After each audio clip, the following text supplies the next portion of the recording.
Ito yung dahon niya mga amigo. So ganito ka ano pa bata yung kukunin mo kasi pagka green na ganito mapait na masyado. Ayan oh. Ito magandang klase ito kasi malaki yung dahon oh. Tapos ayan na yung karamihan nakuha namin.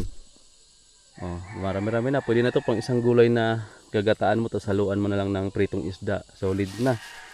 Ayan, kasama ko tong pamangkin ko ito pa. Basta wag mo isama yung mga kumakapit na ganito oh. Kasi gabi-gabi tawag yan dito, hindi yan ano. Yan hindi yan nagugulay. Sama to dong. Oh. Green. Ayan, so tapos na kami dito. May pupuntahan pa kami doon sa isang kamag-anak namin.